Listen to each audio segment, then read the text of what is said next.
Ladies and gentlemen of the modern age, imagine this. A world cloaked in mist, where gaslit streets flicker through a choking fog, where grand mansions cast long, sinister shadows over disease-ridden alleyways. An age of elegance, yes, but also of unthinkable cruelty and hidden depravity. You've seen the corsets, the top hats, the polite parlours. But what you haven't seen is what lurked in the gutters, what festered behind velvet curtains, the filth, the death, the desperation that clung to every cobblestone like a parasite.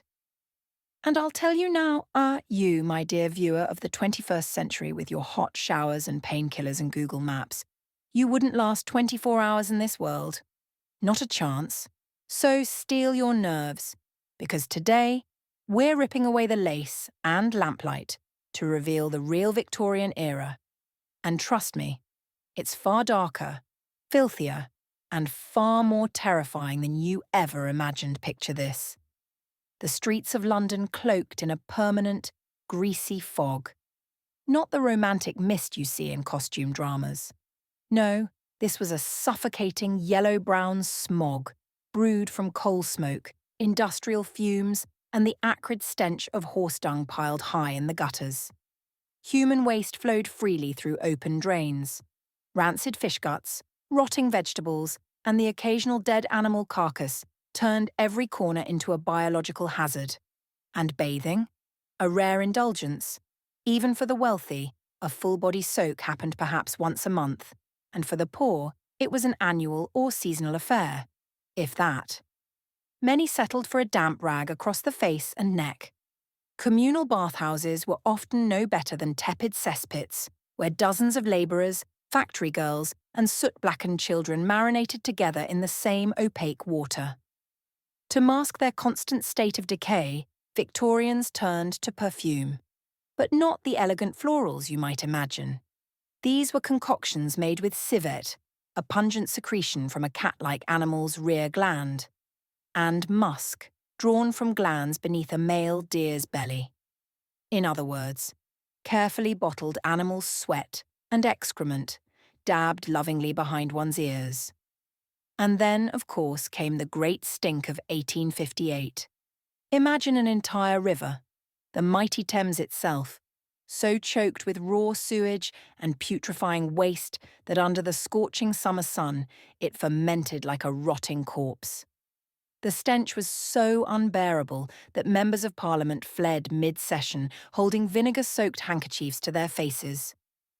Queen Victoria herself refused to travel near the water. Now imagine you, modern, scrubbed clean, fastidious about your morning skincare routine, stepping out into this olfactory onslaught. No filters, no deodorants, no escape. You'd be gasping for clean air within minutes. And here's the worst part. There wasn't any. Even inside your home, the air was heavy with damp, smoke from the fireplace, the lingering reek of chamber pots tucked beneath beds, and the musty scent of mildew-streaked walls. You wouldn't last an hour. Now let's imagine for a moment, as you wander through these rank streets, gulping down that noxious air, you fall ill. And trust me, you would. Perhaps it's a fever, a toothache, a scrape on your ankle from the jagged cobblestones. Maybe you've merely caught a chill from the ever-present damp. In the Victorian era, each of these could be a death sentence. And your odds of surviving what came next? Slim to none. Because Victorian medicine, dear viewer, was not so much a science as it was a grotesque, desperate gamble. A headache? Forget your paracetamol or ibuprofen. The local apothecary might offer you a tonic laced with arsenic, a literal poison, yes, but believed to invigorate the body. Or perhaps a dash of opium, sweetened into a syrup and given to children and adults alike for everything from teething pains to melancholia. A fever. That called for the ancient and barbaric practice of bloodletting. A physician would arrive, roll up his sleeves, and slice open a vein with a gleaming lancet, draining pints of your blood in the belief it would expel the illness. It rarely did. More often, it hastened death. And if you required surgery, prepare yourself for a scene of unrelenting horror. In the early Victorian years, anaesthesia was a risky novelty. Many operations took place without it, relying solely on the brute speed of the surgeon. Speed, you see, was everything. A leg amputation might take under 2 minutes if you were lucky. A grisly, frantic spectacle performed in a theatre before a crowd of students and curious onlookers. The scent of blood and burning flesh, from cauterizing wounds, hung thick in the air. Surgeons were judged by how swiftly they could cut, not by the survival of their patients. It was common for observers to faint from the sights and sounds. Mortality rates for major operations hovered around 50%, and death wasn't always from the surgery itself. It was the infection that followed. Antibiotics? Forget it. The discovery of penicillin was still decades away. A simple scratch from a rusty nail, an infected molar, or a burst appendix almost always meant a slow, agonizing death from sepsis. Wounds were often stitched up with unwashed hands, the same tools used on multiple patients without so much as a rinse in between. Hospitals, far from being havens of healing, were nightmarish charnel houses. Floors slick with blood. Sheets rarely changed. The smell of gangrene and decay seeping into every stone. Florence Nightingale herself fought against these horrors during the Crimean War, horrified by the conditions. And if you were poor, you didn't even have this grim option. Most died at home in cramped, freezing tenements surrounded by their coughing, starving families. It's no wonder the average life expectancy in Victorian England barely scraped past 40. And even that figure is generous, if you survived infancy at all. A third of all Victorian children died before their 5th birthday. Disease, malnutrition, and fatal accidents claimed them in droves. And heaven help you, dear viewer, if fate had decreed you to be born a woman in the Victorian era. For in this world, womanhood was not merely a matter of biology, it was a gauntlet of daily torment, one in which your very clothing could prove fatal. Let us begin with the corset, that iconic symbol of chastity, refinement, and genteel femininity. You might think of it as a pretty undergarment, laced delicately by a maid. But in reality, it was a veritable instrument of torture. Victorian women were expected to maintain a wasp-like waist, sometimes no more than 18 inches in circumference. Achieving this demanded relentless compression. Corsets were made of stiff whalebone or steel, cinched so tight that ribs cracked, lungs struggled to expand, and internal organs were displaced downwards. The fainting couch, so ubiquitous in Victorian parlours, wasn't just a decorative piece. It was a necessity. Women fainted regularly, not from some dainty show of delicacy, but because they were literally suffocating inside their stays. Their corsets robbed them of oxygen with every breath. Doctors of the time documented cases of women whose livers and stomachs had been shifted out of place, their spines distorted, and their hearts compressed, all in service of that coveted hourglass silhouette. And yet, to appear without one was social suicide. A respectable lady could not be seen uncorseted, and if the corset didn't finish you off, the skirts just might. Victorian fashion demanded voluminous skirts supported by stiff crinolines, enormous cage-like structures of steel or whalebone that swayed and billowed around a woman's legs. While visually breathtaking, these contraptions came with a sinister hazard. They were highly flammable. Candles and fireplaces illuminated nearly every Victorian home, and it took only a careless turn, a brush against a flame, for disaster to strike. There are countless recorded cases of women, young brides, elegant hostesses, and unsuspecting daughters whose skirts caught alight, engulfing them in seconds. The steel frames trapped the flames close to the body, ensuring horrific, often fatal burns. In 1861, the novelist Henry Wadsworth Longfellow's wife, Fanny, died after her crinoline skirt ignited while she sealed envelopes by candlelight. It was a common enough tragedy that newspapers of the era regularly reported such deaths. And let's not forget the cosmetics, a grisly little chapter in its own right. The Victorian obsession with pale, flawless skin drove women to paint their faces with powders containing lead and arsenic. These deadly substances promised a porcelain complexion but led to skin ulcers, hair loss, and fatal poisoning over time. Rouge and lip stains were often tinted with mercury-based compounds, seeping into the bloodstream with every application. And to achieve that glassy, wide-eyed allure so favoured by portrait painters, women would drip belladonna into their eyes, a poisonous plant extract that dilated the pupils while blurring vision and causing chronic headaches. Beauty, in the Victorian age, was a deadly business. A silent, gradual decay masked beneath lace and pearl-draped elegance. And what of the children, you ask?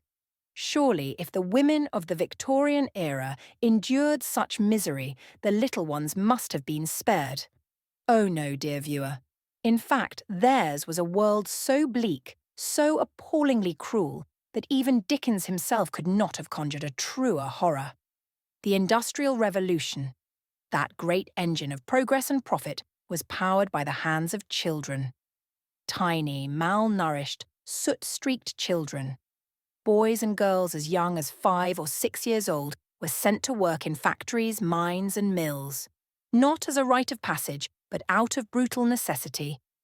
In spinning mills, small fingers were ideal for unpicking snarled threads between the relentless, clanking machinery.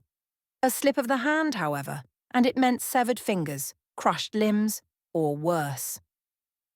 In coal mines, children known as trappers sat alone in darkness for 12-hour shifts, opening and closing ventilation doors to keep the air moving. Others, called putters, dragged heavy wagons of coal through narrow, choking tunnels. The air was thick with coal dust, their skin coated in grime, their spines bent prematurely by back-breaking labour. It is estimated that by the 1840s, nearly half of the factory workforce in Britain was under the age of 16. And when their tiny bodies gave out, when their lungs failed or their hands were too maimed to be of use, there was no mercy, no compensation, no pension. They were simply replaced by another child, another disposable cog in the unfeeling machine of industry. And for those not toiling in mills or mines, life in the slums of Victorian London was scarcely better. Let us take you, for a moment, to Whitechapel, that notorious warren of squalid alleyways, decaying lodging houses, and gin-soaked misery. The air hung heavy with the stench of rotting refuse, coal smoke, and human waste. Sewage trickled through open gutters, rats skittered over the feet of the desperate, and water sources were so polluted that cholera epidemics claimed thousands at a time. In these cramped, disease-ridden tenements, entire families would share a single filthy room. Infants slept in drawers or on damp floors. Mothers resorted to gin to dull their hunger, often leaving their children to fend for themselves on the streets. And there, amidst the fog and flickering gas lamps, lurked dangers of a more sinister kind. The Ripper murders of 1888 may be the most infamous, but Whitechapel teemed with predators long before and long after those bloody nights. Women and children vanished without trace. Bodies surfaced in the Thames or were discovered in ditches and cellars. It was a place where a child might disappear between dawn and dusk, and no one would ask a single question. Imagine the terror of hearing footsteps behind you on a fog-drenched alleyway, the glint of a blade in the gloom, and knowing that no one would come to your aid. Hungry? Be very, very careful. In the genteel dining rooms of Victorian manors, meals were an affair of silverware, starched linen, and elaborate courses. But for the average Londoner, and indeed many of the well-to-do, what lay upon one's plate was often a treacherous gamble. This was an age before food safety, before hygiene standards, before anyone thought to inspect the contents of a sausage or test the colour of a jam tart. Victorian fare was a veritable minefield of noxious additives and unspeakable ingredients. Bread, the very staple of daily life, was rarely pure. To achieve that desirable, pristine whiteness, bakers routinely added chalk, alum, and ground bone to their dough. The result? A loaf that looked inviting, but could cause violent stomach cramps, vomiting, and slow poisoning. Milk, that most wholesome of beverages, was little better. Often watered down to stretch profits, it was then thickened with plaster of Paris or starch, and coloured with yellow lead to mimic the creamy hue of the real thing. If it soured, it was rarely discarded. Instead, it was masked with spices or diluted further before being sold to the unsuspecting. Beer, a working-class staple, might be laced with strychnine to give it a brisker bitterness, or with cocculus indicus, a toxic plant extract, to heighten its intoxicating effects. It was cheaper and easier than brewing properly, and if a few customers keeled over, well, such was life. And then, of course, there was meat. Oh, dear viewer, let us speak plainly. In the bustling markets of London's East End, you could procure a pie for a penny. Its filling? Allegedly beef or mutton, though more often it was a grisly medley of offal, decayed cuts from diseased animals, or even, if you were particularly unlucky, rat or cat. Anything that could be minced and spiced into oblivion was fair game for the pie maker's oven. Street food was both a necessity and a hazard. Vendors hawked sheep's trotters, boiled eels, and fried fish cooked in rancid oil. The famous Victorian ice cream, sold from barrows in the heat of summer, was often made with contaminated water and thickened with animal fat. Many a child perished after indulging in a penny lick. Even the genteel pleasures of tea held hidden dangers. Used leaves were swept from the floors of tea rooms, dried in the sun, dyed with copperas or iron sulfate to restore their greenish tint, and sold anew. A brew of such leaves could induce nausea, headaches, and lead poisoning. It was hardly surprising, then, that food poisoning earned the charmingly sinister nickname English Cholera. The very act of eating in the Victorian era was a gamble. Every morsel, every sip, was laced with the potential for agony, or worse, survive the filth, the fashion, and the food, and you'd be left to navigate a labyrinth of excruciating social conventions, a far more perilous terrain than any soot-choked street. For in the Victorian era, manners were not merely a nicety, they were survival. One misplaced word, a slightly raised hem, or an unguarded glance could condemn you to social exile, a fate more feared than death itself. A gentleman's worth was measured by his conduct. He had to know precisely when to remove his hat, how deeply to bow depending on a person's rank, and exactly when, or if, to address a lady. A man who tipped his hat to the wrong person or failed to offer his arm on a stroll could spark whispers that might follow him for years. And for women, for women, life was a relentless, stifling performance. Every gesture, every word, every flutter of the fan was scrutinized by a ruthless audience. Your virtue was your currency, your dowry a commodity, and your reputation more delicate than gossamer lace.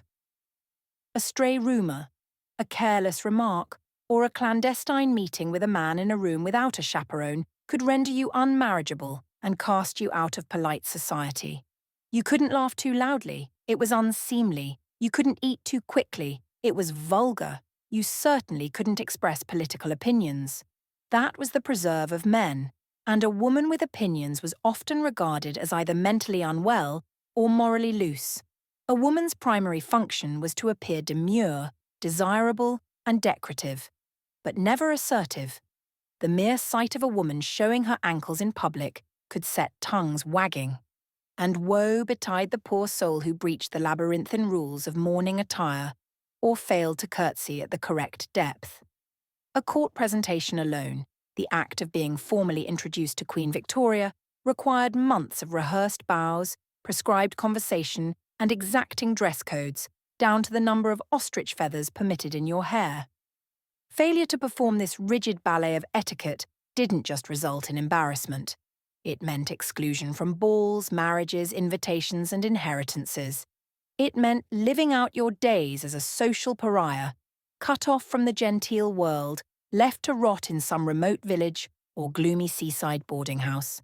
And unlike our modern era, where scandals are fleeting and reputations can be reclaimed with a heartfelt interview, in the Victorian age, a single misstep could haunt your family for generations.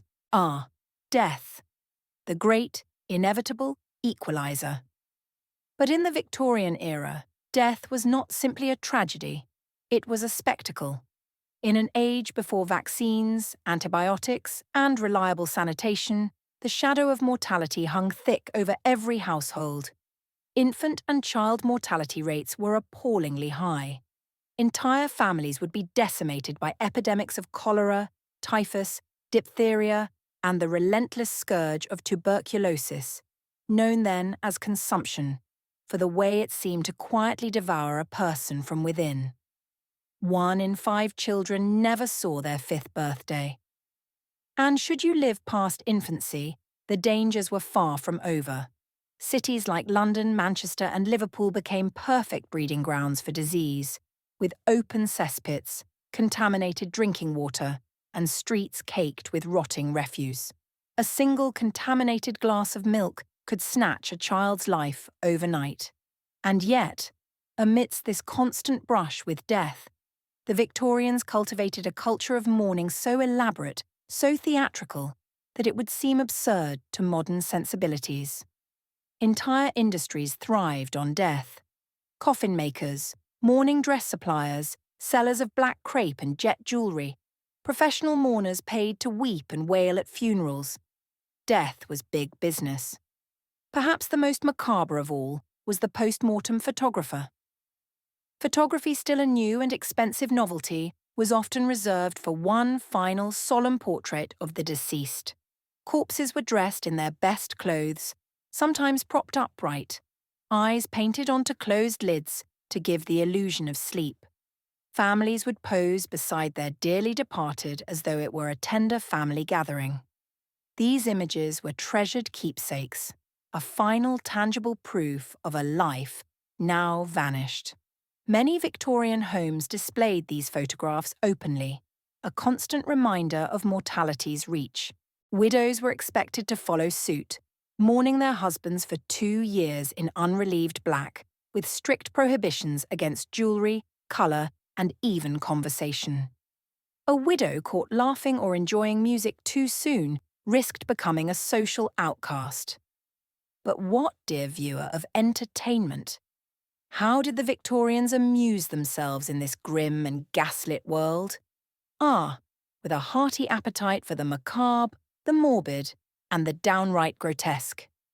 Public executions, for one, remained an immensely popular spectacle until 1868. On hanging days, London's streets would swell with thousands, men, women, and children, jostling for a view of the gallows. Vendors hawked pies, roasted chestnuts, and souvenir broadsheets detailing the crimes of the condemned.